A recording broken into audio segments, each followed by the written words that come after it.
Ay, Dios mío, hermanos, qué momento tan maravilloso, cuánta adrenalina. No sé si existe la adrenalina espiritual, pero son fotografías espirituales muy únicas. Esta de estar juntos, todo el esfuerzo que se hace, todo. Gracias, pastores Alejandro, Tessa, familia Vanini, a todos los hermanos de la iglesia, a todos los que se han movido para estar hoy. Qué bueno que sea mañana también, para poder tener una construcción más completa.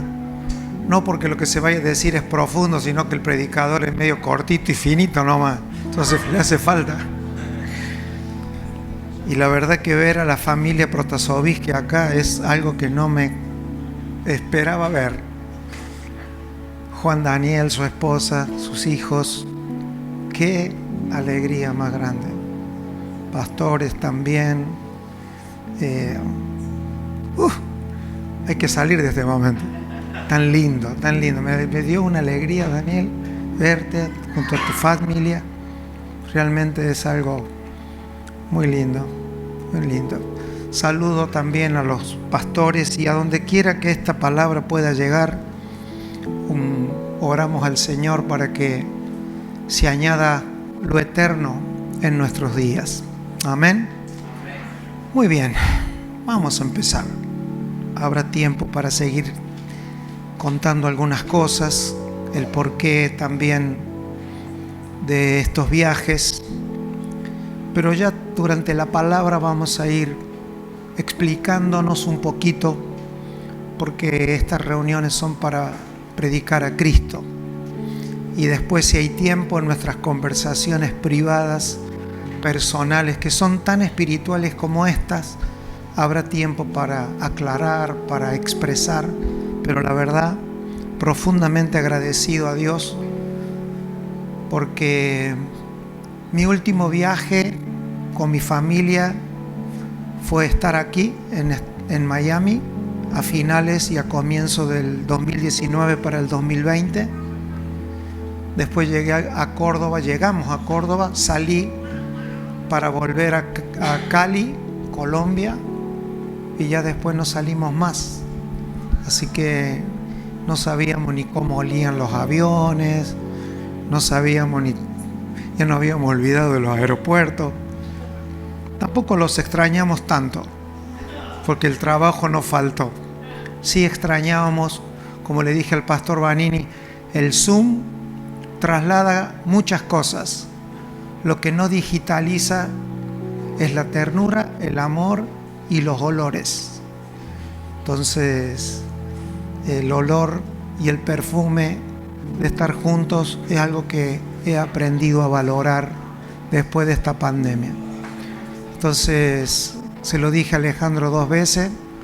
El pastor Alejandro es muy presente siempre, está en las conexiones, participa. Nunca uno sabe si está lejos o está cerca, porque siempre está cerca. Pero le dije el otro día cuando la abracé, quiero sentir tu olor, que era lo único que me faltaba. Y en el espíritu sabemos que el olor es el perfume de la comunión. Dios se enfocaba siempre en que nuestra alabanza terminara transformándose en un aroma. Entonces, que Dios nos dé la gracia para aprovechar todo y cada uno de los momentos. Amén. Los hermanos de Cuba también. Bueno, en este año 2022, como administración, no ponemos frases. Tratamos de que sea un proverbio que vaya gobernando lo que creemos, que es una casi invisible parte del cuerpo de Cristo en toda la tierra, como lo somos nosotros, solo miembros, servidores, pero en la administración que Dios nos dio, en la viña que Dios nos dio. Cuando uno trabaja para el Señor, puede hacer dos tipos de terrenos para cultivar. Puede hacer una viña o una huerta. Son dos mentalidades. La vida es o huerta o viña. Y esto está en las Escrituras. Una mentalidad de huerta es todo lo que hago, lo hago para alimentarme a mí mismo. Las huertas sirven para consumo propio. Es una mentalidad de huerta. Entonces todo lo que hacemos, todo lo que trabajamos, incluyendo las cosas que decimos para el Señor, si tienen una mentalidad de huerta, es para nosotros.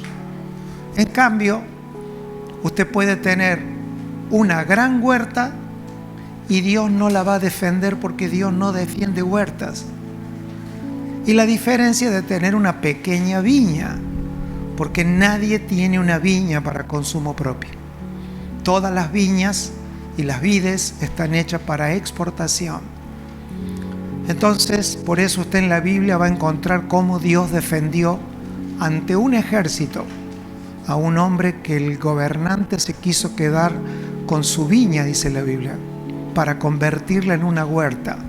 Entonces, cuando alguien quiere tocar a alguien con mentalidad de viña, se las ve con Dios, porque Dios defiende a todas las viñas, pero Dios no tiene compromiso con huertas. Eso puede ser, podemos tener una gran congregación, podemos tener una gran economía personal, pero si es de huerta, siempre corre riesgo. Pero pudiéramos tener algo que ante los ojos de los hombres es pequeño, pero si tiene el concepto de viña, Dios defiende a las viñas, porque las viñas son mentalidad de reproducir algo que va a salir fuera de los límites de nuestro entendimiento. Por eso es que la dignidad del Hijo en este año 2022 no es un eslogan, no es una frase, es algo que nos debe de gobernar, y no porque el otro año aparecerá otra frase y ahora vamos acumulando frases. No es así en quien les habla. Por eso es que cada año tratamos no solamente de transcribir todo lo que se habla, escribimos libros y los dejamos allí para que haya una evidencia, no solamente verbal, sino literaria, de que aquello que vamos predicando, cualquiera de nuestras generaciones podría seguir la huella de un pensamiento que definitivamente creemos que debemos de ser fieles, y que no es el pensamiento ni de un predicador ni de un pastor, sino lo que creemos que viene del Señor para administrar. En estos días, con el regalo de la vida, quisiera compartir con ustedes un tema que he titulado Cultura de la construcción en absolutos. Cultura de la construcción en absolutos. Y quisiera hablar dos palabras acerca del título. Si la iglesia del Señor en su manifestación en el tiempo no entiende la palabra cultura, será un pueblo nómada, será un pueblo absolutamente nómada. Y los pueblos nómadas se los come el tiempo. ¿Por qué? Porque no pueden establecer una cultura. Entonces la iglesia tiene que entender que el reino de Dios, por ser reino, tiene una cultura. Debemos de trabajar sobre ese pensamiento. Por eso Dios, cuando llamó a Abraham, le dijo: sal de tu tierra y de tu parentela, y le habló a un hombre que era de cultura beduina. Abraham era un beduino. Entonces Dios lo llamó y lo llevó por todo un camino y le dijo el Señor: sal de tu tierra y de tu parentela a la tierra que te mostraré. Cuando el apóstol Pablo hace referencia a Abraham, la hace referencia desde este sentido. Dice que a la primera persona que se le predicó el evangelio fue a Abraham. La pregunta es ¿por qué? Porque se esperaba que Abraham estableciese una cultura de la que él salía, que nunca se quedara quieto, porque Dios nunca le expresaría al hombre su último pensamiento en la tierra. Entonces se necesitaba alguien que no le tuviese miedo a los viajes continuos y permanentes. Entonces Dios usó la cultura del pensamiento de Abraham, un beduino acostumbrado a armar y desarmar carpa cuantas veces sea necesario, no porque estaba de viaje, ni porque estaba de vacaciones, sino porque es una cultura del pensamiento, y eso lo convirtió a Abraham en el padre de la fe, que es alguien que fue cambiando conforme al pensamiento de Dios. Una cultura del pensamiento migratorio, siempre creer que porque estamos en la tierra, Dios nunca te va a revelar su último pensamiento mientras que tú estés en ese cuerpo. Eso es el fundamento de la fe, que mientras que yo habite en este cuerpo, Dios nunca va a revelar su máximo pensamiento, que sabemos, por dicho por los profetas, que son pensamientos de bien, solo que Él nos lo declara, porque eso es lo que mantiene la fe encendida. Anote allí, sin cultura espiritual somos nómadas o nómades. Sin mentalidad de construcción destruimos. Estoy hablando sobre el título del mensaje. Cultura de la construcción en absolutos. Sin cultura somos nómadas. Sin mentalidad de construir somos destructores.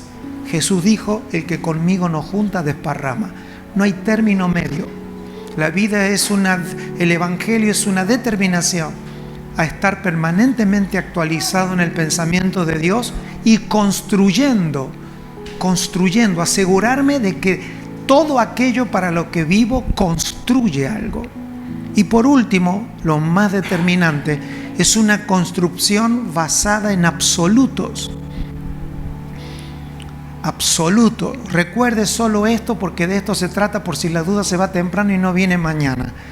Todo lo que no funciona en el mundo llamado creyente o evangélico es porque está debilitado en absolutos. Todo lo que Dios creó al hombre, al matrimonio, la familia, la parentela y la iglesia como asamblea gubernamental tiene como fundamento absolutos. Son pensamientos absolutos. Y de la misma manera que a través de la historia, cada vez que una generación relativizó un absoluto de Dios, la historia se lo comió. La historia se lo come. No importa cuán fuertes sean los filisteos, no importa cuán peligrosos sean los jebuseos, si ellos no tienen una cultura basada en un absoluto, todo se lo lleva la historia. Pasan a ser peligrosos en el tiempo porque lo único que permanece para siempre son los absolutos de Dios. A esta generación, ¿qué se la va a comer? Y esto es profético. El humanismo y el posmodernismo se comerá toda persona, toda construcción, cualquier institución, persona, matrimonio, familia e iglesia. Se la comerá el humanismo y el posmodernismo.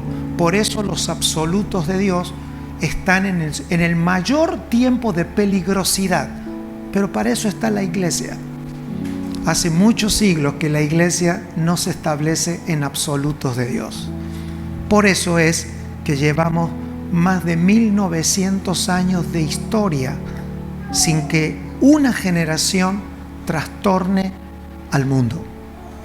Entonces ese es nuestro desafío. Así que cualquier cosa, si usted quiere saber de qué se trata este mensaje, está definido en esto.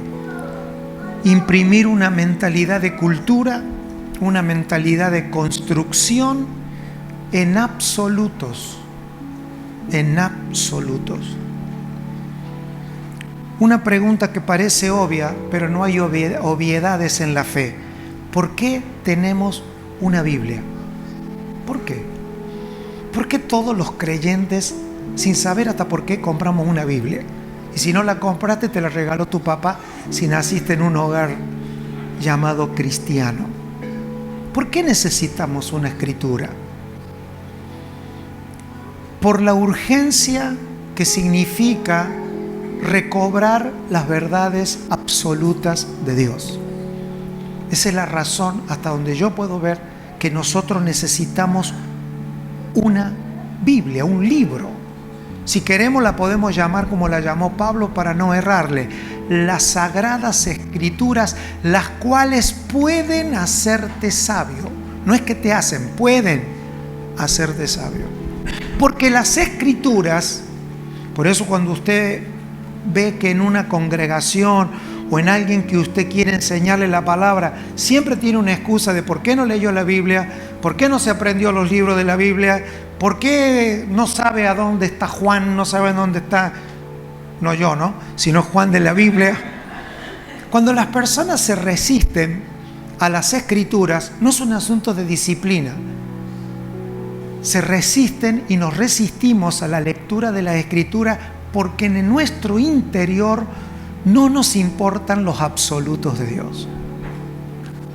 Y es por eso que allí nacen, no se haga problema, esto no vino con usted. Y yo que tengo la culpa, ¿para qué habré venido? Esto viene por siglos.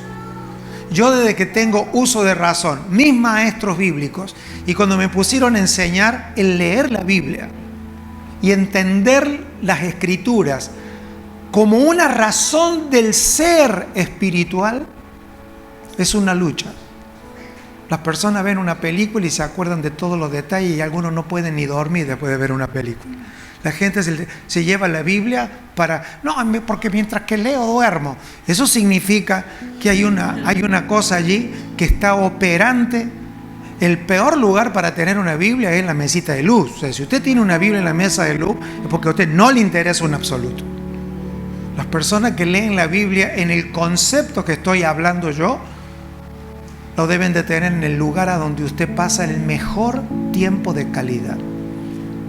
Debe de estar en un lugar, lo que le hemos llamado hace 40 años atrás, tu metro cuadrado con el mejor lugar de la casa, y no porque la Biblia sea sacrosanta ni sea la Santa Biblia, sino que la búsqueda de los absolutos de Dios están regulados en las Escrituras. Por eso en el Antiguo Testamento tenemos personas a quien Dios dedicó solo a leerlas, a recobrarlas, interpretarlas y entenderlas. A medida que fue pasando el tiempo, ni el Antiguo ni el Nuevo Pacto hacen una diferencia. Es más, en el Nuevo Pacto se mejora, porque antes a la Escritura se la iluminaba con luz artificial. Después de Cristo es iluminada por la vida del Espíritu. Por lo tanto, si usted quiere saber si realmente a usted y a mí nos anhelamos establecer una generación sólida, con hijos en la fe sólidos, usted tiene que saber que usted no puede disfrutar más otros momentos que pasar tiempo en entender las Escrituras, no como un hecho carnal, humano y religioso, sino como un hecho puntual, algo fáctico. Leo las Escrituras porque allí están los absolutos de Dios. Para no divagar, ¿qué es un absoluto? Es algo que no tiene las limitaciones que le pone la mente humana. De hecho, que la palabra absoluto tiene como raíz el absolver, es decir, dejar libre a una verdad, en este caso, a una verdad libre de tu y de mi opinión, sino que hay que recibirla como tal. Un absoluto nunca es algo que dice un pastor, ni lo que dice un predicador, es algo que dice Dios, y que el comunicador tiene que asegurarse que cuando está ante un absoluto de Dios no le puede agregar, como dice las Escrituras, ni una jota ni una tilde. Entonces los predicadores debemos de advertir cuando una noche vamos a hablar de un absoluto de Dios. A eso las Escrituras se le llaman los fundamentos de la fe. Los fundamentos de la fe no son opiniones, no son experiencias, no son lo que a mí me pasó, Eso puede servir para otra reunión con una generación que tenga tiempo, que ya haya puesto fundamento y un día dice, ¿qué les parece si hoy nos empezamos a contar qué me gusta, qué me pasa? Y sería buenísimo. En todo caso, no deberíamos de llamarle culto, porque los cultos están marcados por la capacidad de comunicar y recibir lo que estamos oyendo como absoluto de Dios. Son decisiones totalitarias de Dios. Cuando esto se corrompe y los oyentes no saben discernir cuándo está hablando el hombre y cuándo está hablando Dios, esto es peligroso. Pero es igual de peligroso si no se nos enseña que el Evangelio sí tiene absoluto.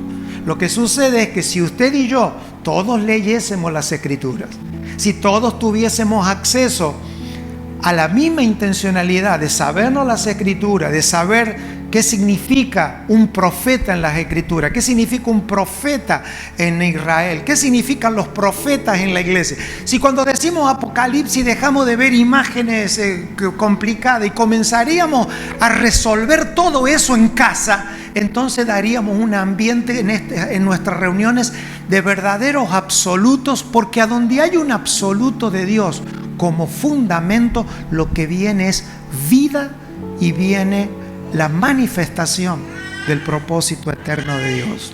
Un absoluto tiene el carácter imperial, dominante. Por eso una de las palabras en las Escrituras cuando se traducen es déspotes, que humanamente hablando es una palabra horrible, porque todo se corrompe en el hombre. La palabra libertad se corrompe en el hombre, la palabra paz se corrompe en el hombre, pero nosotros estamos no para quedarnos en la corrupción de la interpretación humana, sino decirle, Señor, abre los ojos de mi espíritu y permíteme ver tus verdades, porque una verdad absoluta nunca vendrá por explicación, viene por iluminación. Si las mentes no son iluminadas, entonces no hay ningún absoluto. En todo caso sería un absoluto que impone un hombre. Pero si además de decirlo, oramos al Señor para que estas horas que vamos a pasar juntos, pese a Juan, Dios pueda poner un pensamiento absoluto en nuestra vida, gobernante, imperial, que sirva como un fundamento para que nuestros hijos, y especialmente los más jóvenes que están acá, puedan entender que el Evangelio no es opinable, el Evangelio en su fundamento no es discutible, que el Evangelio no es democrático, ni siquiera es teocrático, es mucho más que cualquier palabra que podamos ponerle. El Evangelio es Cristo mismo siendo el fundamento, pero eso es algo puntual, no es algo que yo pueda inventar, es algo que el Espíritu pone. Es un absoluto en Dios, es algo que existe en sí mismo, no es algo que necesite además. Los absolutos no necesitan un además. Yo tengo a Cristo, pero además tengo una lista de oración. Yo tengo a Cristo en mi corazón, yo lo recibí en mi vida, pero además tengo una lista de cosas. Eso es porque esa aceptación de Cristo no está en el entendimiento de un absoluto, sino de una relatividad y no de una vida absoluta. Cuando nosotros tenemos la experiencia de la vida de Cristo en nosotros, lo tenemos todo, pero no para creerlo y predicarlo, sino que es un absoluto que gobierna absolutamente todos los asuntos de nuestra vida. Por eso en química me gusta cómo sale en el diccionario: sustancia química que no está mezclada con nada.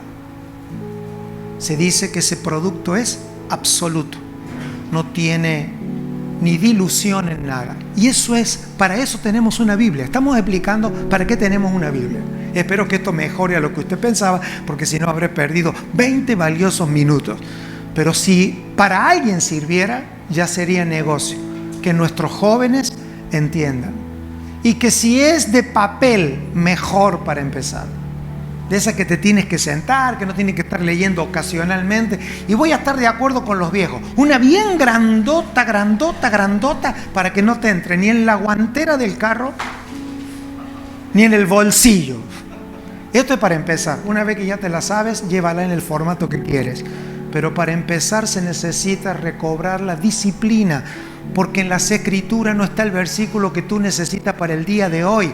Están los absolutos que van a asegurar a tus generaciones, que van a hacernos preservar en la fe, y que la iglesia no sea una huerta a donde la gente viene a ver qué es lo que me puede dar el Señor, sino que se transforme en una viña que se puede exportar de lo que Dios nos ha dado. Por eso creo absolutamente en esta verdad. Creo totalmente. Por eso desconstruir lo que el pecado ha producido en el mundo es difícil. ¿Por qué es complicado? Pablo le llamó derribar argumentos que se levantan con altivez. A ver, dicho en un idioma que entendamos nosotros, Pablo está diciendo que el mundo que él tiene que enfrentar con el Evangelio ha construido todos esos pensamientos en absolutos. Usted vaya a hacer una cultura a donde sus fundamentos son absolutos. Ábrase una iglesia en China. ¿A dónde está la iglesia en China? Sigue escondida. Muéstreme el éxito del Evangelio sobre cualquier rama de la sociedad, lo que cuesta alcanzar a personas que tienen sus vidas, ricos, pobres, enfermos, encarcelados. ¿Por qué? Porque se crea una cultura de lo absoluto. La diferencia entre el que no cree y un ateo es grandísima. Un ateo no es alguien que dice que no cree en Dios. Un ateo es alguien que tiene absolutos que configuran su pensamiento. Usted a un absoluto humano solo lo puede romper si su fundamento está en un absoluto de Dios. Usted no puede ir con una opinión. Usted no puede ir con su testimonio. No, yo le voy a contar lo que Dios hizo en mi vida. En todo caso, si alguien recibe el Evangelio por lo que Dios hizo en su vida, su estadía será corta en la fe. 10, 15, 20, 30 años. Es como ser hijo de pastor. Eso puede durar 10, 15, 20, 30, 50 años. Puedes tener tercera generación. Pero de eso, de ser una familia transgeneracional que avance, algo que comenzó con un hombre, eso está lejísimo de ser. Se puede tener una costumbre ritualista, pero eso estaría lejos de ser un reino. Los reinos se establecen en absoluto, por eso tienen reyes, por eso tienen monarcas, por eso no son opinables, por eso sí tienen consejeros, sí tienen reguladores, sí tienen un sistema, pero algo es un reino porque tiene la vida absoluta del rey. Y en la medida que nosotros no lo querramos decir, porque yo conozco a un pastor que decía cosas absolutas, mira hermano, vaya deconstruyendo todo lo que le hicieron, porque el reino de Dios, si vamos a predicar el evangelio del reino de Dios, vamos a tener que entender que aquello que no se va a mover es aquello que está fundamentado en los absolutos de Dios. Esto ya lo dice Juan Balistreri y usted lo puede tomar a dejar. Para mí hay absolutos eternos. ¿Qué es para mí un absoluto eterno? El que trasciende todas las generaciones, épocas y lugares del mundo. Absolutos eternos. Eso es lo que tiene la Biblia. La Biblia tiene absolutos eternos. Fundamentos que Dios no va a negociar jamás en su realidad. Y después tenemos absolutos cronológicos, que son absolutos que vamos entendiendo porque vivimos en el tiempo. Y en esos absolutos cronológicos sí podemos hablar, convenir, ponernos de acuerdo. Usted en su matrimonio tiene absolutos eternos. ¿Por qué? Porque el matrimonio es diseño de Dios. Usted en su vida personal tiene absolutos eternos. ¿Por qué? Porque usted fue creado por Dios. Su familia tiene absolutos eternos si usted las quiere meter a esa familia en el propósito eterno de Dios. Y la asamblea local, la iglesia cronológica, tiene absolutos eternos que no se pueden violentar. Luego, dicho esto, que hay absolutos eternos, cuando tú te bajas a la tierra, tú puedes hablar con tus hermanos y decir, bueno, de estos absolutos eternos, ¿qué vamos a convenir? Bueno, vamos a convenir reunirnos los domingos, por ejemplo. ¿Convenimos los domingos? Sí, convenimos. ¿O te gusta el sábado? Ah, el sábado. No, me gusta el viernes. Bueno, convengamos. Pero una vez que convenimos, es absoluto. Ya no se trata si puedo, si no puedo, si quiero. ¿Vamos a sostener esto con qué? ¿Con qué vamos a vivir? ¿Cómo lo vamos a hacer? ¿Vamos a discipular o qué vamos a hacer? ¿Vamos a hacer huerta o vamos a hacer viña? Todo eso se conviene entre los santos, y más cuando hay pastores, hay líderes, eso se tiene que convenir. Una vez puestos de acuerdo, lo que hizo David y Jonatán. David y Jonatán no hicieron un pacto eterno, hicieron un pacto de amistad. Solo que Jonatán tuvo la capacidad de hacer el pacto correcto, pero terminó con la persona incorrecta. ¿Por qué? Porque tú no puedes romper un convenio y pasar inocente por la tierra. Ni familiar, ni matrimonial. Ninguna institución creada por Dios se puede violentar, porque son instituciones creadas por Dios, aunque seas mahometano, aunque seas evangélico. Son situaciones, son estados divinos que el hombre asume y que Dios no renunció a ellos.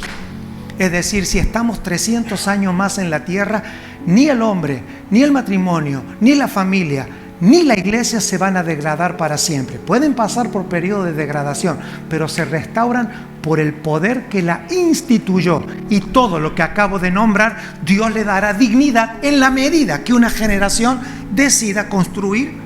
Si acá hay un creyente o un hermano aquí que esté por primera 500 veces y sale de este lugar diciendo: yo debo de constituir mi vida en absolutos de Dios, no en opiniones de un pastor, no en la línea de un mensaje, no, en absoluto de Dios. ¿Cómo dijo el predicador llamado Juan que debíamos de hacerlo? Teniendo un regreso profundo a las Escrituras, pero con este lente. No para ser un olímpico de las Escrituras y saber qué dice y a dónde dice para pelear, sino para cobrar absoluto. Entonces, esa persona, un matrimonio debe de ponerse de acuerdo si nuestro matrimonio va a ser absoluto o relativo. ¿Qué va a ser? Como podamos.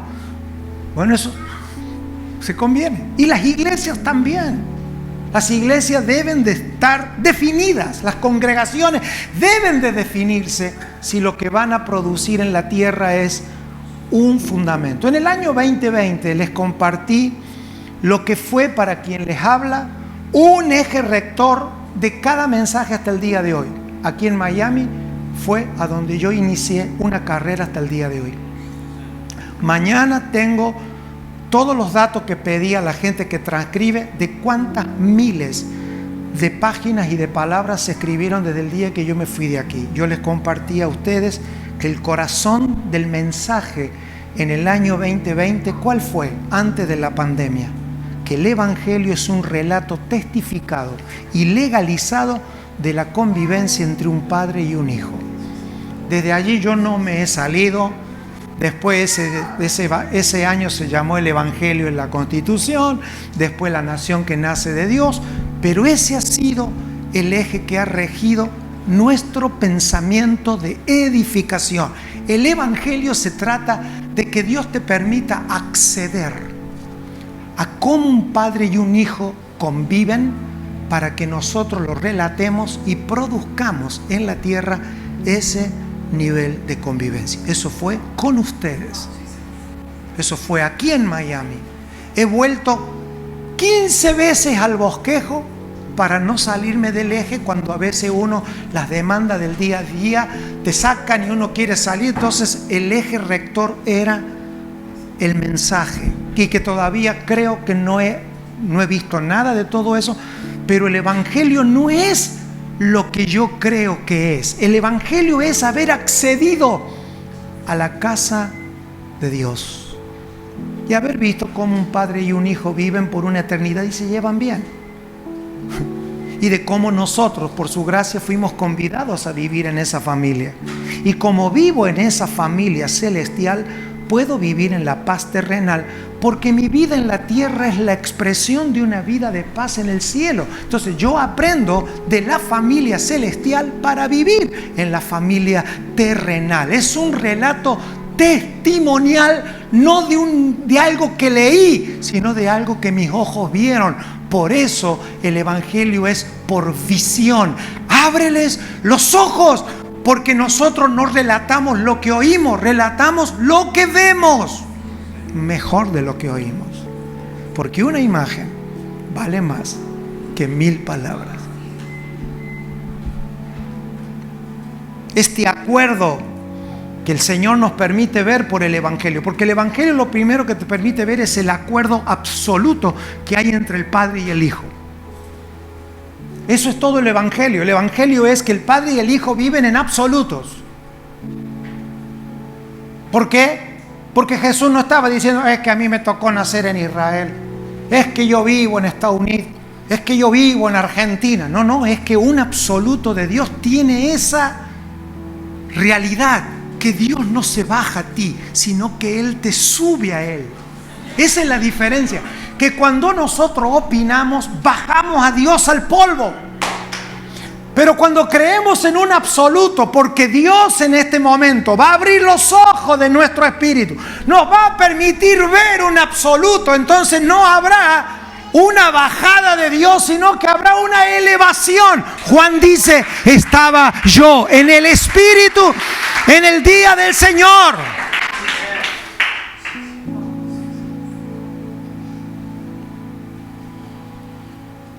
Todo el Evangelio se trata de cómo hace un padre para vivir con un hijo, lo cual no es fácil. No es fácil vivir con hijos.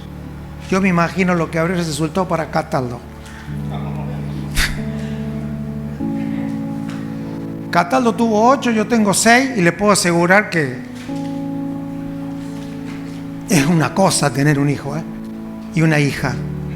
Y los hijos dicen lo mismo de los padres. No saben lo que es vivir con un padre. Nada más que cada uno lo dice del lado que le conviene. O sea, tienes que ser Dios para ser ejemplo. Para ser un modelo tienes que ser Dios. Y ese vínculo fue puesto a prueba cuando el hijo tuvo que venir a un ámbito que no le era seguro a su habitación eterna. Porque los hijos prueban lo que han aprendido cuando son sacados de la seguridad del padre. Pero la única razón por la cual el hijo vino a la tierra no es porque quería salvar al hombre. Sí, la salvación del hombre fue la consecuencia del agrado del Padre por tener un hijo fundamentado en sus absolutos. Lo que el Padre me ha dicho, eso hago. Y cuando Jesús en el Getsemaní dijo, ay Padre, si es posible que haz que pase de mí esta... no se oyó nada. Muchachos, esto ya está hablado.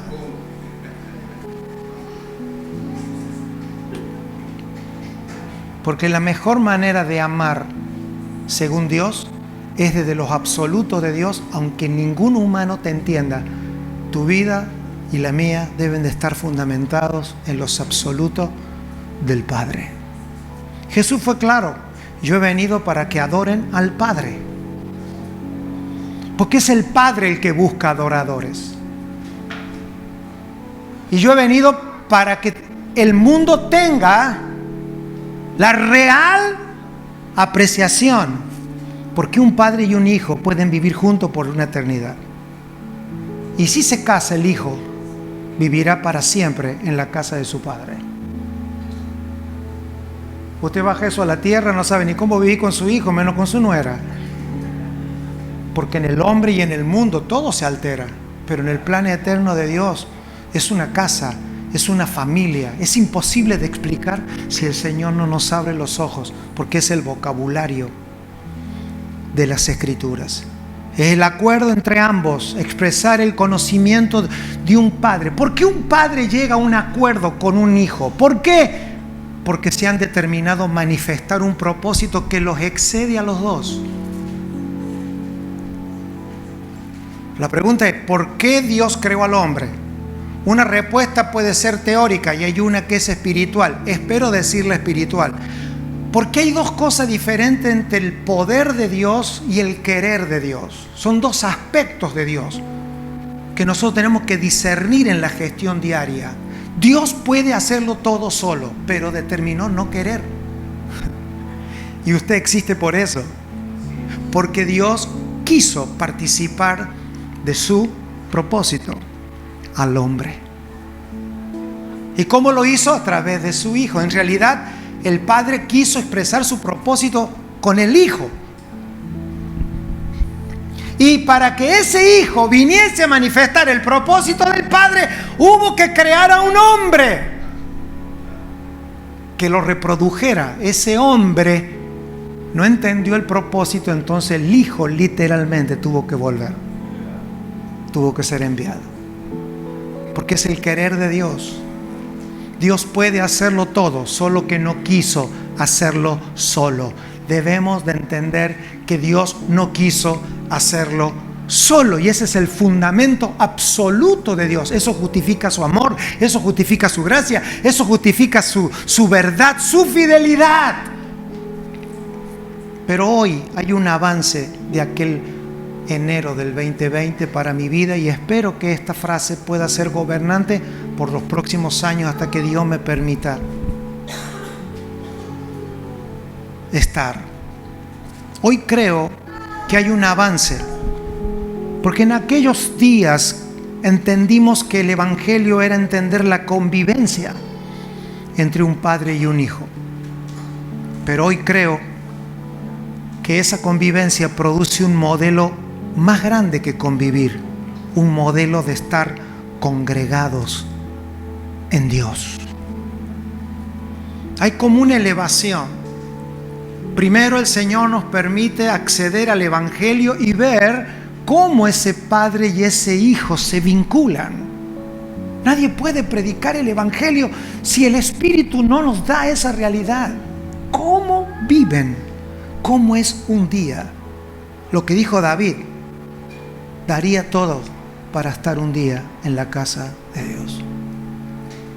La expresión que dijo David es: un día en la casa de Dios me dan 1000 días de victoria sobre mis enemigos. ¿Cuánto anhelaría yo estar un día en la casa de mi Dios? Solo para aclarar, no estaba hablando de ir al culto, aunque lo incluye, no estaba hablando de la reunión del domingo, estaba hablando de la dimensión del Padre.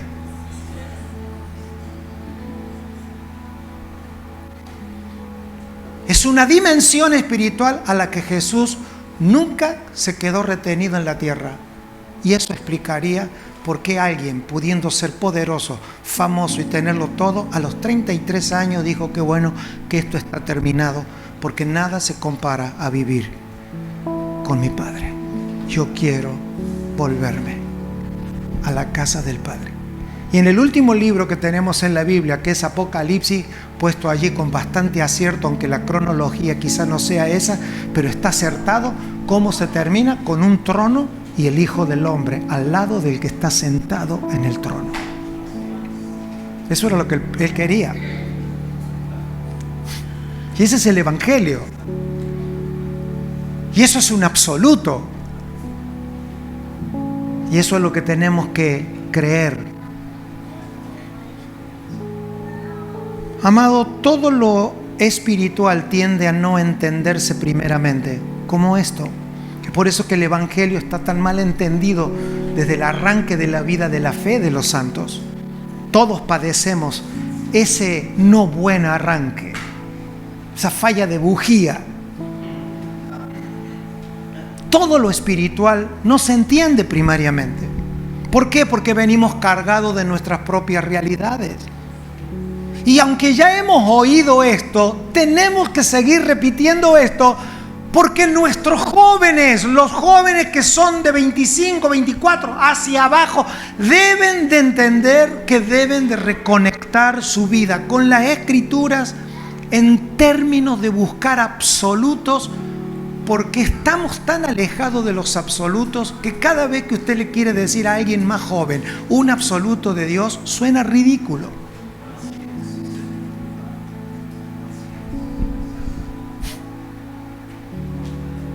Yo he orado al Señor todo este tiempo, pero no para predicar esto.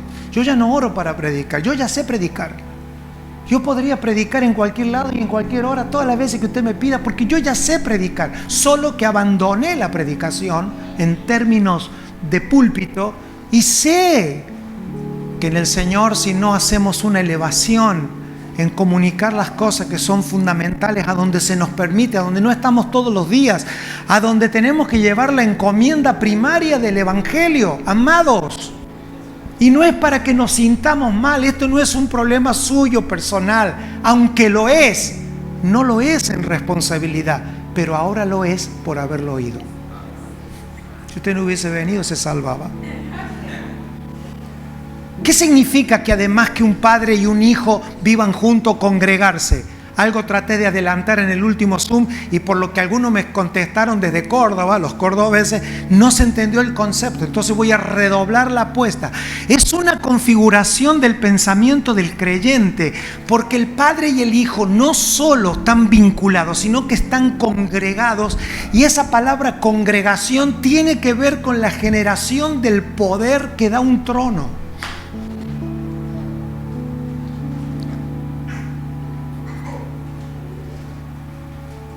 Porque congregarse en la vida espiritual significa identificarme. Usted y yo estamos identificados con aquello con que nos gusta congregarnos. La congregabilidad está basada en nuestra identidad.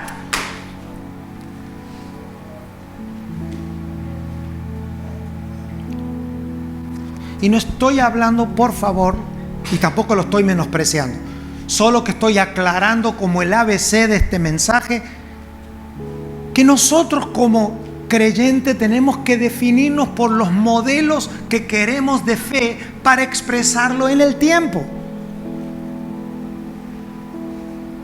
Y explicar esto es un suplicio, por eso hay que decirlo una vez, porque es un suplicio humano, pero es una realidad espiritual. Si los creyentes no nos definimos explícitamente, Juan Balistreri por decisión cree que la congregabilidad es lo que genera poder expresivo en la tierra. Yo edifico, yo trabajo en un modelo terrenal de congregación que no es si nos reunimos el domingo, eso es una expresión.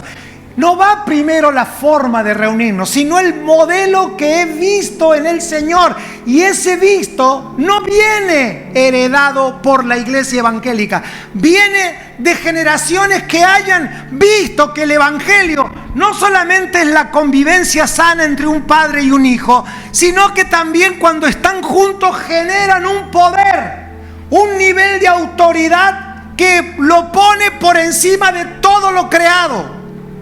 Por eso que cuando Cristo obedeció hasta la muerte de cruz, le fue dado un nombre que es sobre todo nombre. Jesús volvió superior al que bajó. ¿En términos de qué? No teológicos, de propósito. Él vino a la tierra a recibirse de abogado. Él vino a la tierra a ser el primer testigo.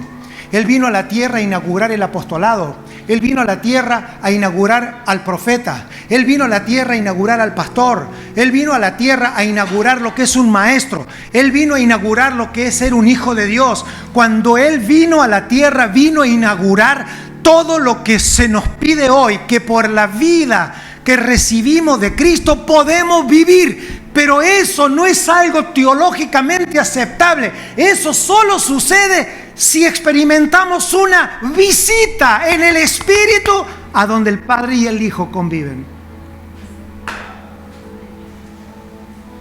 Por eso Juan, aunque había tenido muchas experiencias, dice: cuando lo vi caí como muerto.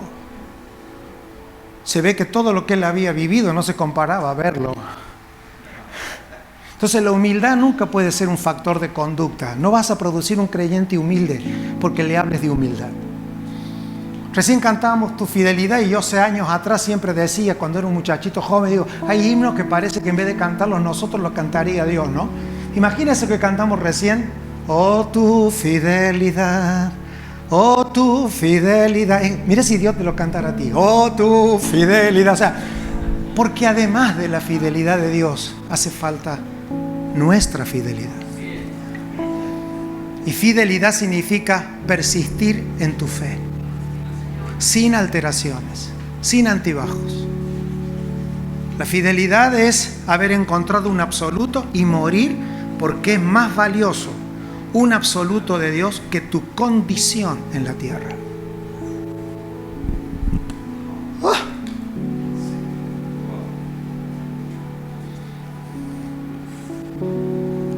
El modelo congregacional de que hablo, por tercera vez lo aclaro, no excluye el reunirnos, pero no es lo que estoy hablando como hecho primario.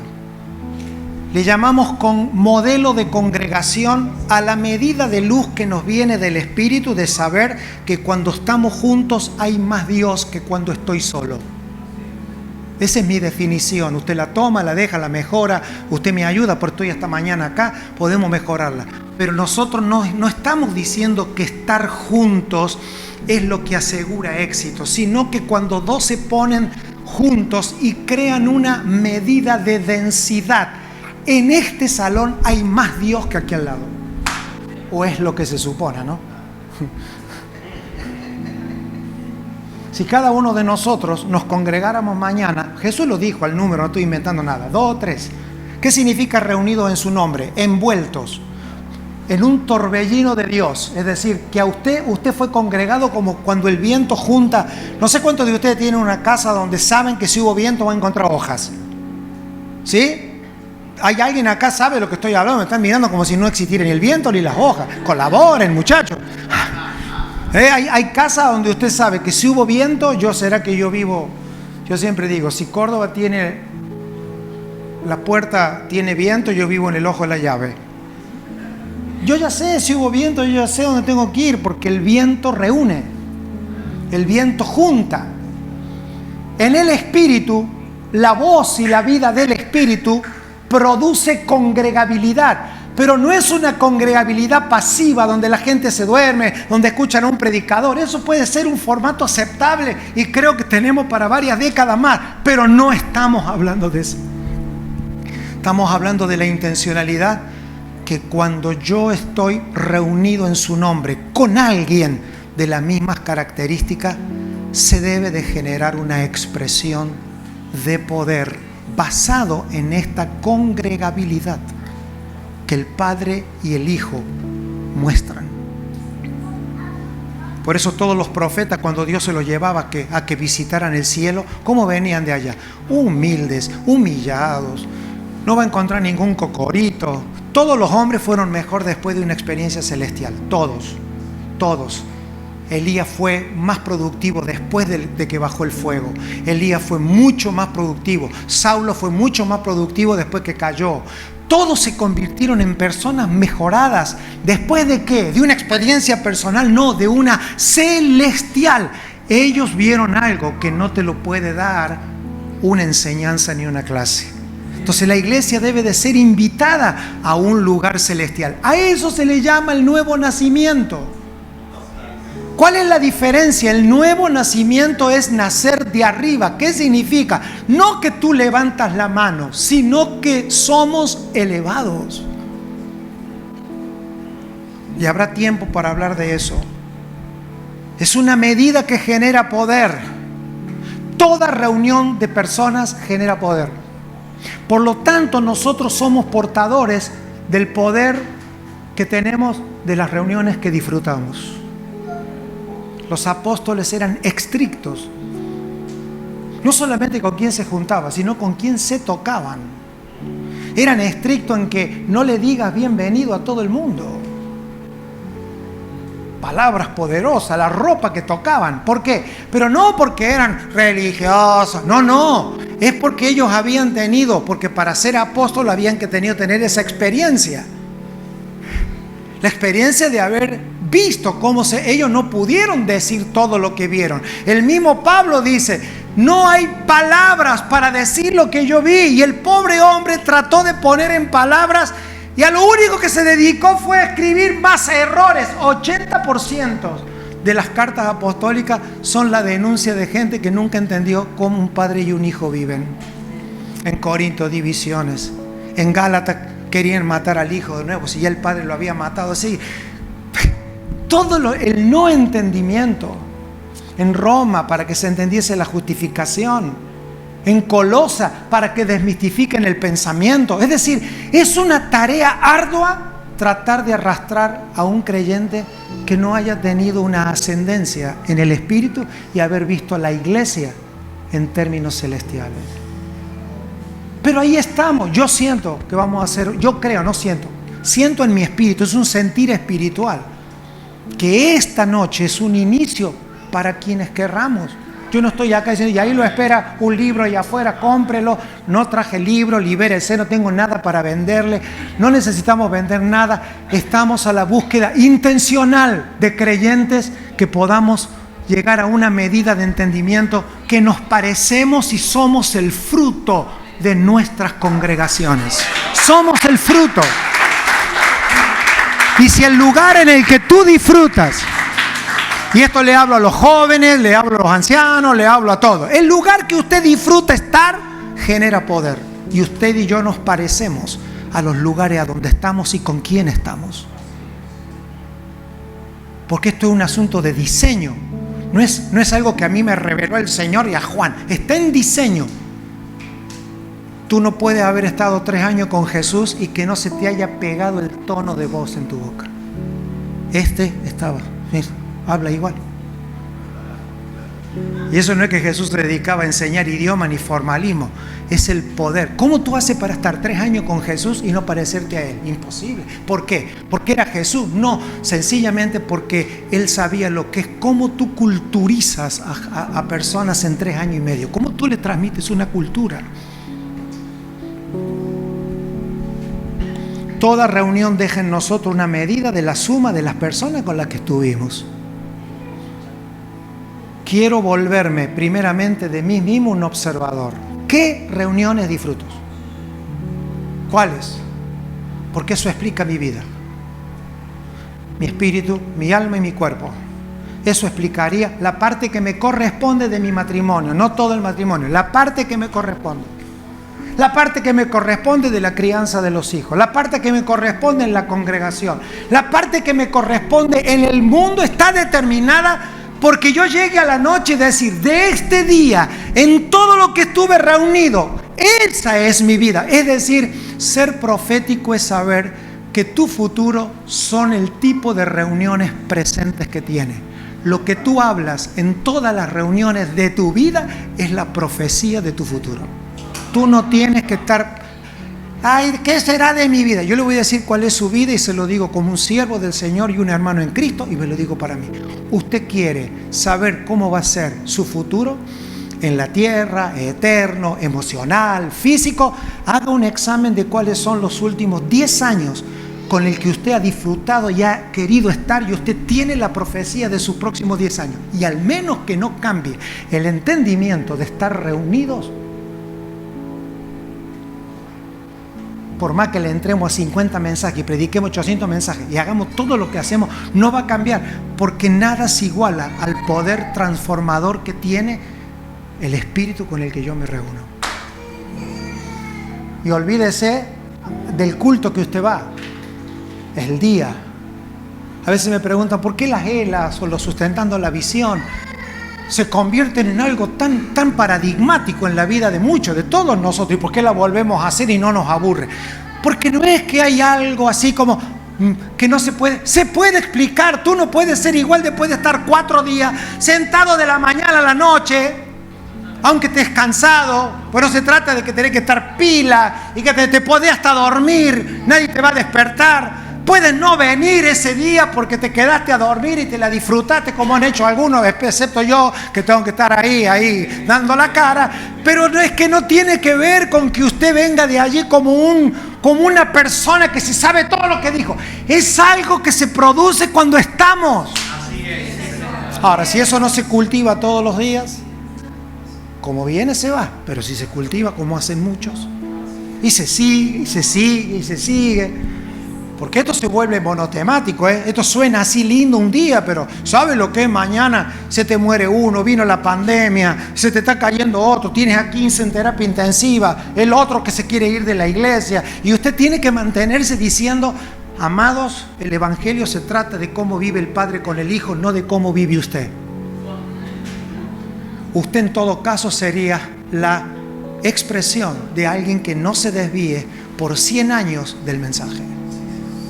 Yo he tenido que subir a predicar en el año 2020 y en el 21 he predicado un día, al otro día con un cajón de muertos al lado, he enterrado pastores, he enterrado amigos, pero mi amados, el domingo hay que ser fiel al llamado.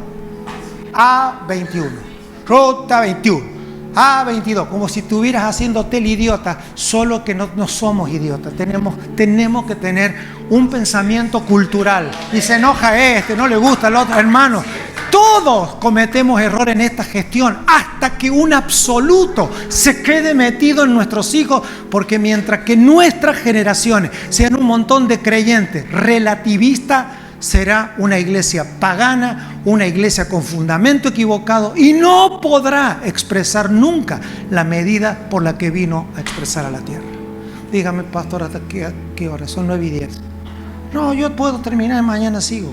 Que sea prudente. Y ahí vamos con el primer versículo. Ya que me dijeron que predique. Por esto yo no dejaré de recordaros siempre estas cosas. ¿Qué cosas? ¿Qué cosas? Aunque vosotros las sepáis y estéis confirmados en la verdad presente. Amados, tenemos que crear la cultura del repetir. No voy a hacer más alusión porque sobre el respecto me he expresado y a muchos entre nosotros, los pastores, cuando enseñan, hacemos hincapié. Por eso es clave pensar lo que pensaban los hombres y mujeres de las Escrituras. ¿Cuál era el fundamento de los que fundan? ¿Cuál era la perspectiva profética? Yo soy de los que creo, y como soy, yo soy, Juan, y todo con minúscula, puede ser relativo, usted tómelo. Pero amados, los apóstoles eran profetas. El fundamento de apóstoles y profetas. Los apóstoles de las Escrituras operaban proféticamente. Pablo era un apóstol y profeta. Funcionaban las dos categorías y esto está fundamentado en todas las Escrituras, solo que ahora no tengo el tiempo para eso, pero sería maravilloso que cuando nos encontremos nuestras reuniones sean para hablar estas cosas. Y que surjan preguntas sobre esto, que sean las preguntas sobre esto, que ya no importa tanto cómo está. Si quieres saber cómo está la pandemia en Argentina, busca en internet. Nosotros estamos para producir una medida de edificación. Amado, la perspectiva profética de una generación es: la vida no está diseñada para una sorpresa.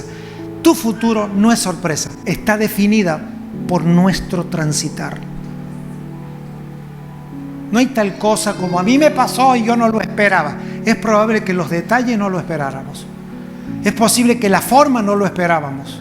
Pero sí podemos esperar desde la esperanza que aunque lo que nos venga no lo teníamos pensado, sabemos que si estamos proféticamente alertados por esta convivencia entre el Padre y el Hijo, aunque tu hijo no te entienda, si obedece será salvo. Si obedece será, porque el Padre nunca revela todo el plan a su Hijo mientras que éste esté en la tierra. Y eso incluyó a Cristo. No lo va a incluir a usted. El tema no está en cómo yo reacciono, sino que haya oído su voz y me detenga en las cosas que realmente trascienden a la vida, que son los absolutos de Dios. Por eso cuando un creyente va madurando, va dando frutos. Madurar es dar frutos. Y estos frutos sirven para dar vida a otro. Y esto confirma en su interior una visión profética. ¿Sabe lo que es visión profética? Vivir por adelantado el futuro en términos de que nuestra fe no sea conmovida. Entonces, mis reuniones de hoy sí van a determinar mi futuro. Chisme, habladuría, risas, chistes fuera de lugar. ¿Cuánto tiempo tenemos para hacer aquellas cosas que antes nos dábamos el lujo de hacer? Y estaban bien. Yo no estoy diciendo que eso estaba mal. No estoy diciendo ya todo lo que hicimos. Yo no vine acá a renegar del pasado. Vine a decirle, amados, el futuro que se viene está diseñado por Dios. Está más claro de lo que nosotros pensamos. Podremos ver la destrucción de muchas cosas, pero todo lo que Dios creó se va a reinventar por diseño. Eso se llama redención. Yo veo para esta generación una generación muy difícil, pero si aquí se levantan jóvenes y nuestros hijos aprenden a ser criados en los absolutos de Dios, aunque eso nos cueste que los hijos digan, papá, pasa de mí esta copa. Lo siento, hay una generación de padres y de hijos que tienen que aceptar esta realidad. Si así no es, está bien, pero deberíamos de ser fieles en declarar. Eso es lo que se preveía que se hiciera con los hijos de Samuel. Eso era lo que se preveía que se hiciera con aquellos que se van desviando de la fe. Lo que Juan le dice a su amigo Gallo: ¿cómo es posible que Demas nos haya abandonado? ¿Cómo es posible si estaba entre nosotros? Ahora, ¿usted se cree que Juan estaba deprimido porque le abandonó Gallo? No, el problema es que rompió el poder de la comunión. Y eso es lo que trae tristeza. No es que hoy hay un creyente menos en la iglesia. Eso no determina, nunca la cantidad de gente determinó nada. Se rompe lo que un día hablamos. Pero si nosotros un día hablamos, es que un día dijimos.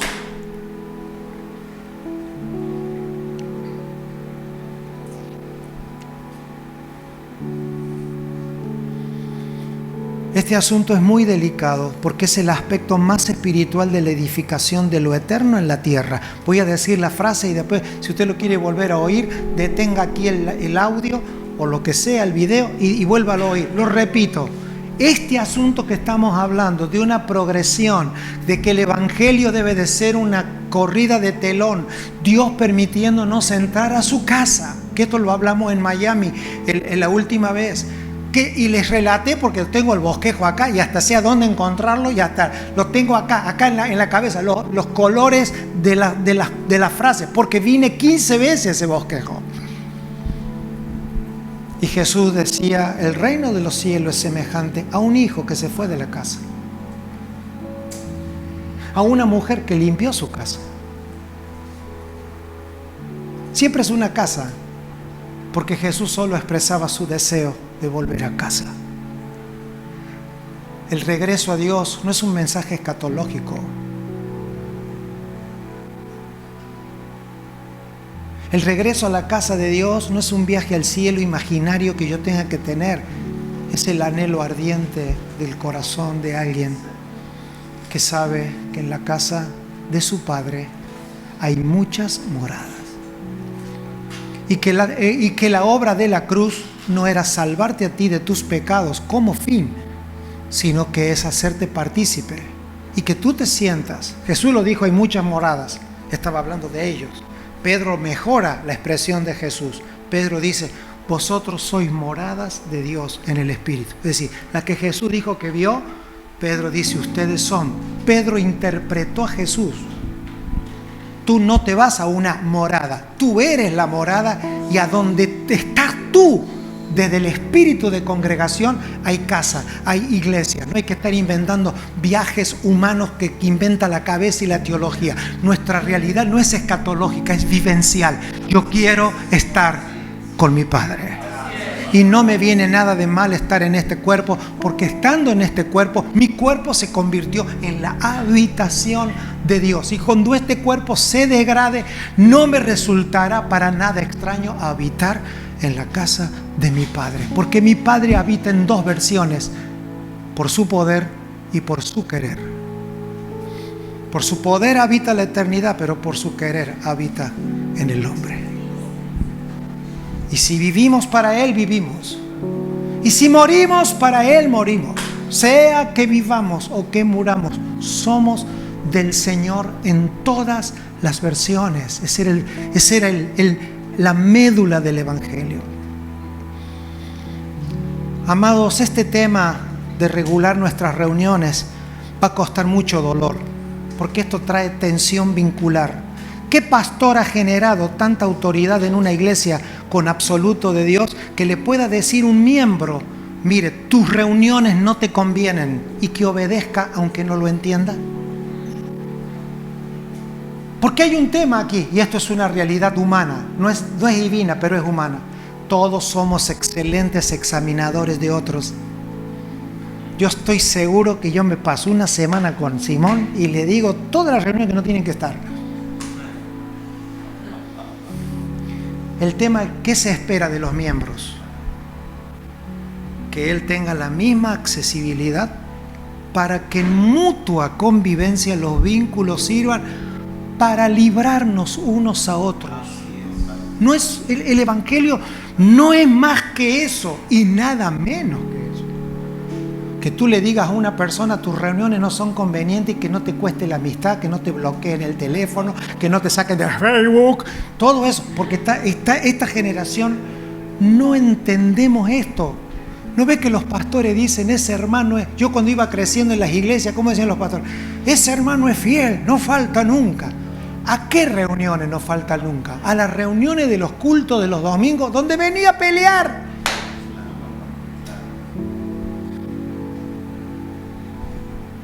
Es la suma de todas las reuniones.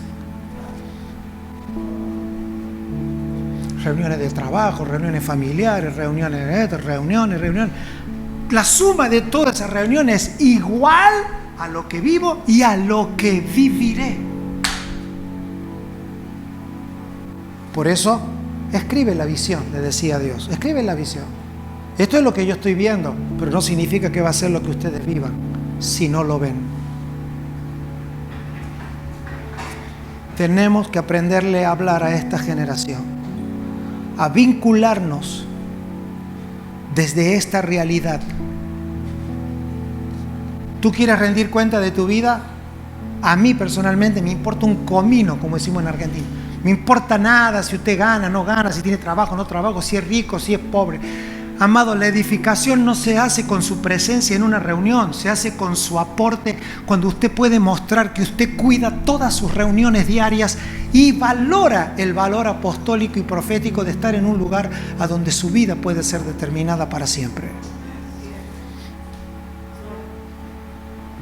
Y le aconsejo no estar en demasiadas reuniones a donde tu valor en Cristo no sea recibido. No gastes palabras a donde la dignidad que Dios te ha dado sea respetada.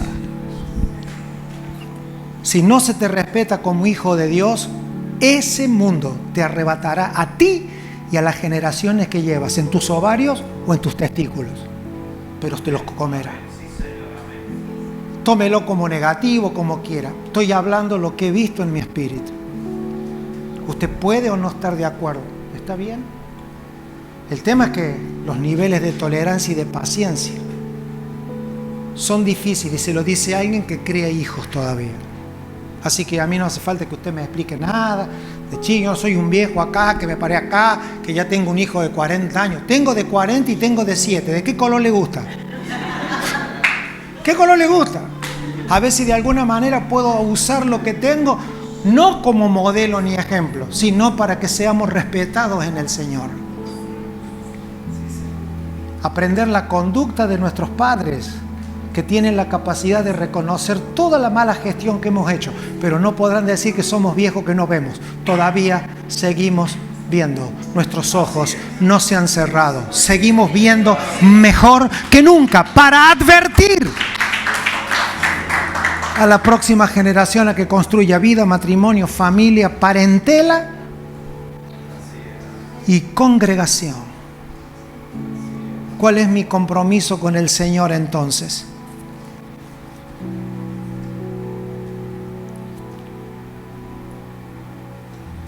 No quites de mi boca en ningún tiempo la palabra de verdad, porque en tus juicios espero. Salmo 119, 43.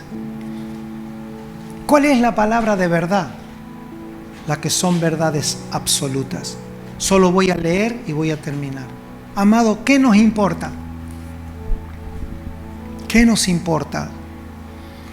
La primera pregunta era, ¿por qué tenemos una Biblia? Porque buscamos absoluto. ¿Para qué buscamos un absoluto?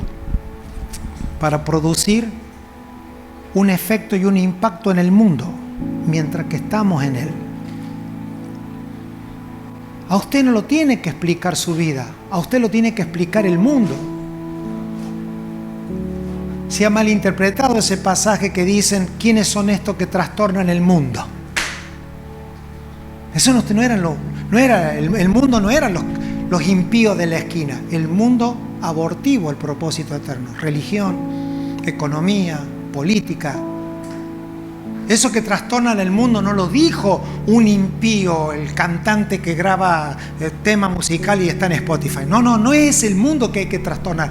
Hay que trastornar el mundo circular que comprime tu vida. A ese mundo hay que trastornarlo. Y la única manera de trastornar el primer anillo que rodea toda nuestra vida, porque hoy la visión que tengo es que alrededor de cada uno de nosotros tenemos círculos que oprimen para abortar y no permitir que la palabra que oye produzca. Y eso está dentro de ti. Es el mundo que te rodea. Es la gente de tus reuniones. Es la gente con la que nos congregamos. Aún dentro de la iglesia, y no te salvarías de esa gente aunque te dediques a tiempo completo.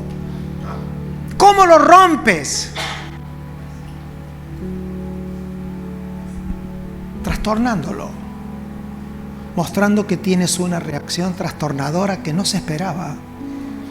Nos llamaron los del camino, eso dijeron en Tesalónica. Caminemos, ellos nos dijeron, los del camino, caminemos oyendo al Señor. Y como no podían definir a dónde iban, porque esta generación que trastornó aquí al mundo en Hechos de los Apóstoles es la de Abraham. Es Abraham que salió a caminar. Abraham que salió a caminar es el que Abraham y toda la generación que se manejó en fe fueron trastornadores del mundo. Cuando el ejército no pudo, apareció un chico que con una onda sacaba. ¿Y quién es este? Hasta eso se preguntó Goliat. Todo el mundo se preguntaba, porque tú trastornas. Tú no fuiste llamado a trastornar el mundo que no te conoce, sino los sistemas congregantes de tu vida y de la mía que quieren abortar. Imagínese un pastor que dice que se dedica a tiempo completo. Todo su mundo abortivo es todo creyente. Jesús vino, nació en Israel, todo lo que era Israel era su microambiente abortivo. O sea, tú tienes que leer cuál es el mundo en el que tú te congregas. El mundo no es un concepto de gente que no conoce al Señor. El mundo es aquello que te rodea y que a través de algunos agentes aparecen a abortar la palabra que se produce. Eso puede ser tú mismo, un pensamiento propio, puede ser tu esposo, puede ser tu esposa. Jesús dijo, apártate de mí, Satanás. ¿Y a quién se lo dijo? A Pedro. Porque todos los días tienes que estar discerniendo quién, porque acá en esto no hay amigos, en esto no hay lealtades, es que ese hermanito fundó la iglesia. Acá lo que menos importa es cuál es tu historial. Acá lo que interesa es que seamos fogoneros del propósito y no apagadores de las fuerzas de Dios que están escasas y que debemos de potenciar. Debemos de potenciar en el Señor. Nosotros buscamos como medida el mundo, no la iglesia del lado. ¿Cómo está la iglesia? Esa iglesia hace lo que puede. Nosotros buscamos el mundo, estamos afectando nuestro mundo, estamos trastornando los empleados, los dueños, los patrones, estamos alterando, o da lo mismo que esté o que no esté. No puede dar lo mismo. Y si no da lo mismo, no puede ser igual que te llamen a ti a trabajar que a un impío. No puede ser lo mismo, pero no lo tome como un peso. nuestra intrascendencia, donde estamos, es porque no provocamos reuniones elevadas en nuestro espíritu. Preferimos reunirnos con un mundo que manejo, a donde mi status quo sea promediado con el que me rodea. No quiero estar con los incómodos, no quiero estar con la gente que me eleve, con el que me exhorte, con el que me pueda decir que nuestra forma de congregarnos no está siendo fructífera, sencillamente porque tienen las mismas caras que el año pasado, tienen los mismos problemas que el año pasado, tenemos los mismos mundos y rollos internos que el año pasado. Y eso no es para juzgar, porque eso no pone en riesgo tu salvación, altera el desarrollo en el tiempo del propósito eterno de Dios. ¿Sabe lo que es estar en el cielo siendo el hijo de Dios y que tu padre se te acerque y te diga: tengo que alterar tu vida, hijo, tienes que ir a la tierra, se ha cumplido el tiempo? Siendo Dios, dice Pablo, siendo Dios, se hizo hombre. Lo peor que le puede pasar a un Dios. ¿Qué de peor te puede pasar siendo Dios que te haga hombre? Porque nosotros lo vemos así todo muy novelístico, ¿no? ¿Qué es lo peor? Eres Dios, tienes todo a tu favor, tu Padre es Dios. ¿Qué peor cosa te puede pasar que volverte hombre? Bueno, depende. Si es tu estado, si te gusta o no, es lo peor. Pero si es un propósito, es lo mejor. Eso ya está dictaminado en el corazón. Ser creyente puede resultar la peor decisión de tu vida, o la mejor. La peor si es huerta, la mejor si es viña. Yo soy la vid verdadera. Son mentalidades. Amados, todo el mundo quiere llegar. Yo encontré algo en los años que llevo predicando el Evangelio. No me encontré con ningún creyente que no quiera llegar. Todos quieren llegar, solo que no todos quieren viajar. Entonces, si tú no viajas, no llegas. Y el viaje demanda esto: absoluta intencionalidad. El Señor les decía en las sombras a Israel: tomen la tierra, pero no toquen nada de ellos. No toquen nada de ellos. Y algunos: toca esto, agarren lo otro, eso no lo toquen. A medida que el pueblo... ¿Y por qué? Porque no es opinable.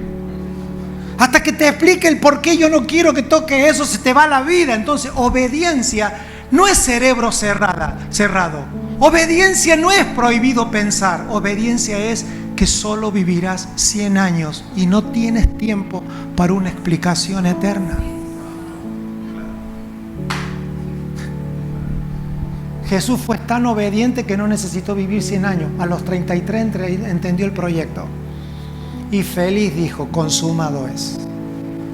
Obediencia no es creyentes con cerebro seco. Es gente que sabe que no tiene tiempo. Más si ya tienes un hijo. Significa que eres más corto y se nos está yendo el tiempo.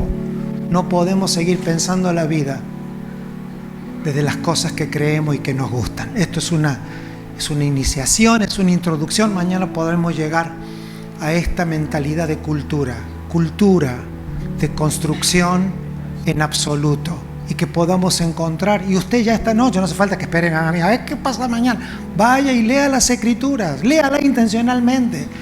No se haga así como que tire el versículo, porque todos los versículos que tenemos en la cabeza es lo que nos sirvió a nosotros. Ahora hay que buscar cuáles le sirven a Dios, porque es su libro, es su palabra. Dios no va a respaldar el salmo que te consoló hace 20 años atrás. Él va a respaldar la palabra profética que dio antes de la fundación del mundo, y que su palabra la expresa para que tú sepas cómo Él la cumplió en otro, así la cumplirá en nosotros, porque la única palabra que no vuelve vacía es la que habló Él, no la que entendí yo, la que habló Él. Y si no se estuviera cumpliendo, es porque no era para mí. Se viene un gran desmoronamiento de tus versículos preferidos. Va a haber una alteración de los libros que te gustaban. Y quiero que te prepares, joven, jovencita, mi hermano, porque va a haber un revuelo en un remover en todos los ámbitos en el que tú te sentías a gusto. Va a empezar a haber un descontento, vas a estar en lugares hasta donde vas a querer vomitar, literalmente, y no porque estás endemoniado, porque tus entrañas y las mías van a comenzar a discernir que ese no es el lugar que ayuda a tu propósito. Y ya no será porque tienes un versículo bíblico, ya no será, vamos a estar viendo y oyendo cosas y el Señor te va a recordar este momento. Esta reunión no estaría ayudándote al diseño. Haga el principio de José. Y levantándose, no hizo un estudio bíblico de la mujer de Potifar. Huyó. No estudió. ¿Y por qué, Señor, tengo estos sentimientos? ¿Y por qué me pasa esto a mí? Cuando usted dijo un por qué, ya se le hizo tarde. Pablo dice, no ignoramos sus maquinaciones. ¿Cuáles maquinaciones? Esta. No hay una maquinación más poderosa que llevarte a una reunión a ti y a mí inconveniente al propósito eterno. Usted tiene un diseño para estar congregado. Por eso cuando el hombre no entendió que esto se trataba de obedecer, Dios le dijo, Señor, usted se me sale de la reunión.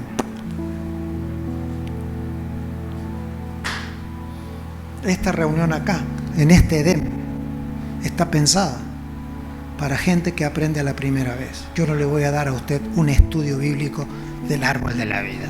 Eso solamente hacen los pastores, que no quieren que se vaya la gente enojada de la iglesia. No. Son los absolutos de Dios, no necesitan explicación. Nosotros no tenemos por qué explicar al Señor. En todo caso enseñamos, pero no explicamos, como queriendo convencer a la mente humana que 2 más 2 es 4. No, esto es por el Espíritu, y esa gente del Espíritu está acá. Por eso usted y yo nos hemos movido hasta acá, porque nos sobra el tiempo. No, porque estamos siendo obedientes a un programa. Yo en plena pandemia yo pensé, para que usted, por si usted lo vivió, le digo, no porque me pase a mí está bien, no, está mal. Pero algunos días de las oscuridades, ser presos de estos sistemas que usan una realidad y la manipulan políticamente en diferentes países. Llega un momento que usted dice, ¿iré a volver a viajar algún día? Así como por un momentito. Yo pensé que nunca más iba a ver su rostro, aunque los veía por Zoom. Son muy feos por Zoom. Porque estos son los momentos. Aprovechemos esta reunión, porque esta es una reunión de oportunidades. Esta es una reunión de oportunidades. Pongámonos de pie. Padre, gracias.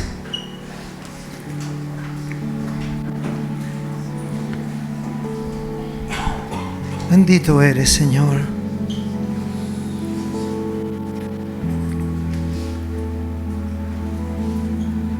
Bendito eres.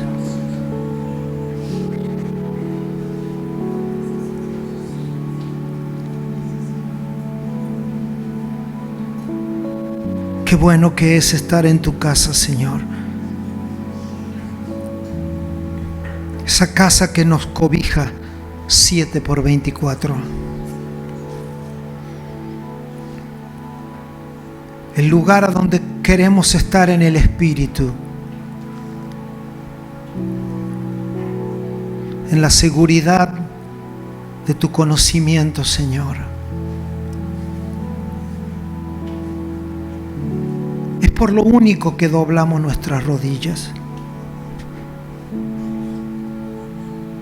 Para que sean abiertos los ojos del entendimiento. Porque estamos a un telón de tener conciencia de habitación. Señor, nuestras rodillas no serán dobladas por nuestras necesidades. Tú las conoces. Pero conocerte a ti amerita todas nuestras acciones físicas. Si por conocerte a ti, Señor, hay acciones de alegría, aplauso, lágrimas, que todos nuestros sentidos sean gobernados por entender la convivencia del Padre con el Hijo. Señor, permítenos entrar en el mover de tu Espíritu que empolla esa habitación en nuestra casa. Señor, que a nuestros días lineales vuelvan los días a donde no necesitemos ni entrar ni salir, porque estamos, porque habitamos. Señor, tú has elegido esta casa como un lugar de iniciación, que mis hermanos que la habitan y que hoy la habitamos pueda revelarse una conciencia profética.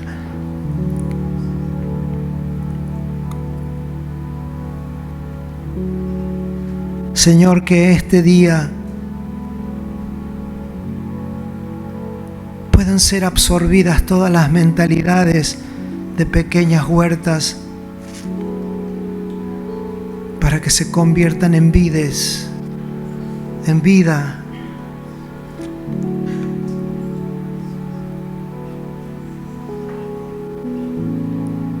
Que muramos a esas huertas de un poco de todo para hacer mucho de uno, de un fruto, que es el fruto de tu Espíritu en nosotros. Bendito eres, Señor. Oye la voz de mis hermanos en esta hora. Oye el sonido de sus labios, sus corazones, la de nuestros jóvenes. Que sea tu palabra como bisturí produciendo en nosotros la cirugía, la extirpación de aquellas cosas que no haga falta fuerza humana, que todo sea eterno, divino. Guárdanos, Señor. Te pedimos por esta casa natural y espiritual como es MDB aquí en Miami, por una expresión de sus miembros, por la alteración intencional de tu espíritu a las reuniones que no producen, de nuestros ancianos, de nuestros adultos, de nuestros jóvenes, de nuestros niños.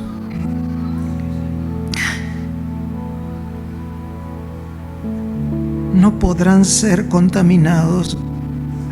Nada permanece en tu casa que no sea tuyo, Señor. Nada. Nada, Señor. No hay temores en tu casa.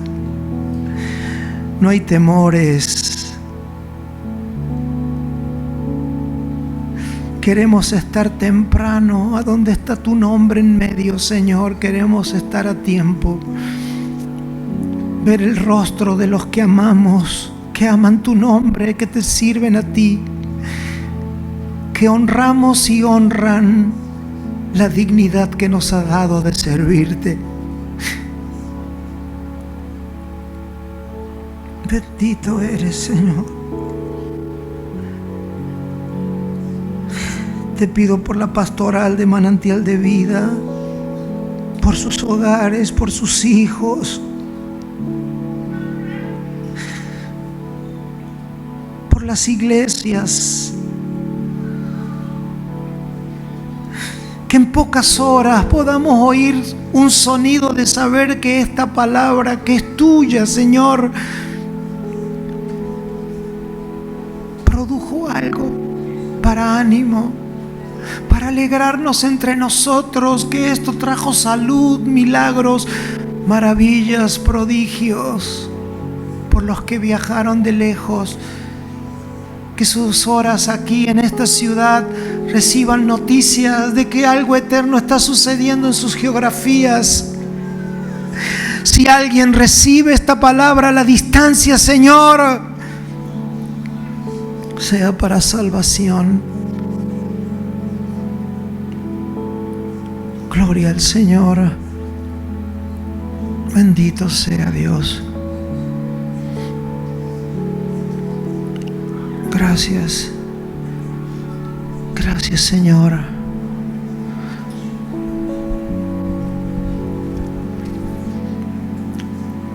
Comienza a creer que la palabra va a producir desde adentro hacia afuera un sanar de enfermedades, de situaciones irresueltas. Recuerda que Dios le da mucho valor a la confesión. Y Dios nunca te va a pedir que tú hagas algo que Él no haya hecho primero. Recuerda, Dios nunca te va a pedir algo que Él no haya hecho primero. Confesar es decir aunque no lo vea. Y es lo que Dios nos pide que nosotros hagamos. Nosotros somos un pueblo creyente en confesiones. Su palabra son palabras eternas, pero Dios dice: dime tus días que yo los voy a creer. Dime tus días.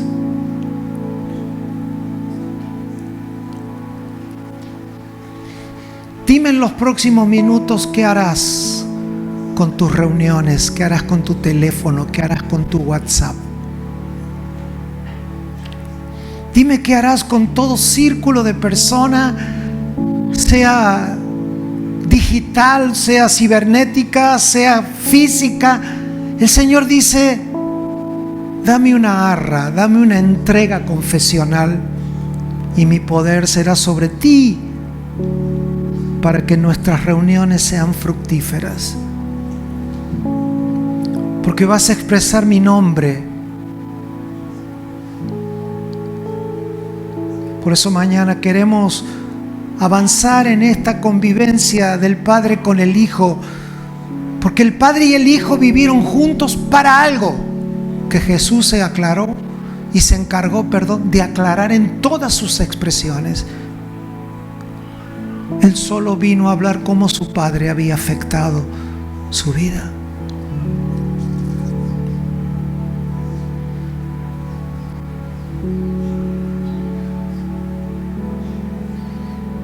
Porque Jesús le dijo a la mujer: porque vienen días en que habrá adoradores que adoren a mi Padre. No dijo que me adoren a mí, que adoren a mi Padre. La orden fue específica: hijo, búscame adoradores.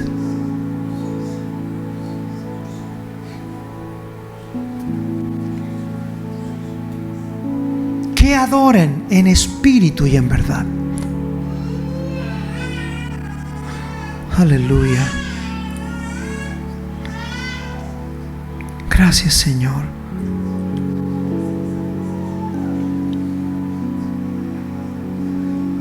Gracias, Señor.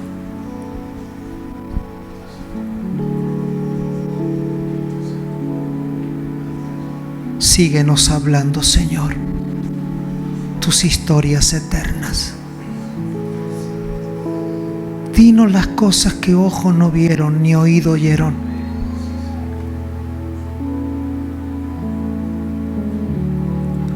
Estamos deseosos de vivir la plenitud de tu casa, Señor. Gracias por esta expresión a veces defectuosa que es la iglesia local, con todos sus ruidos, con todos sus asuntos, pero en medio de todos los ruidos podemos oírte a ti, Señor. Es el mejor lugar.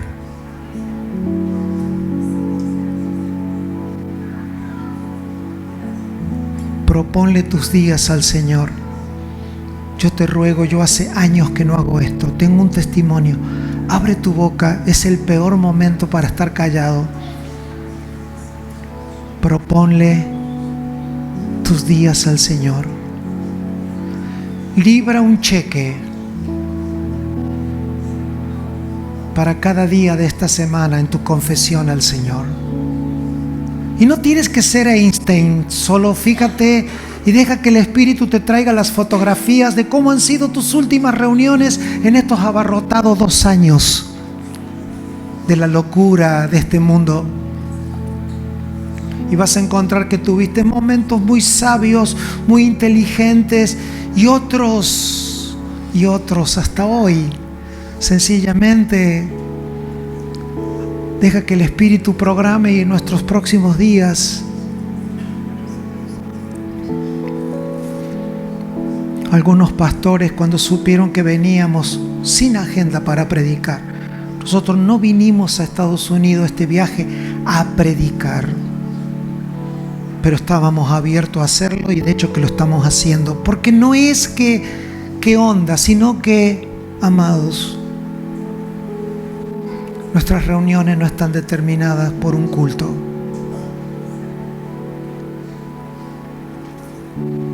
Queremos estar con las personas. Necesitamos entender que 2 personas reunidas, 3 personas reunidas, si se entiende una reunión celestial,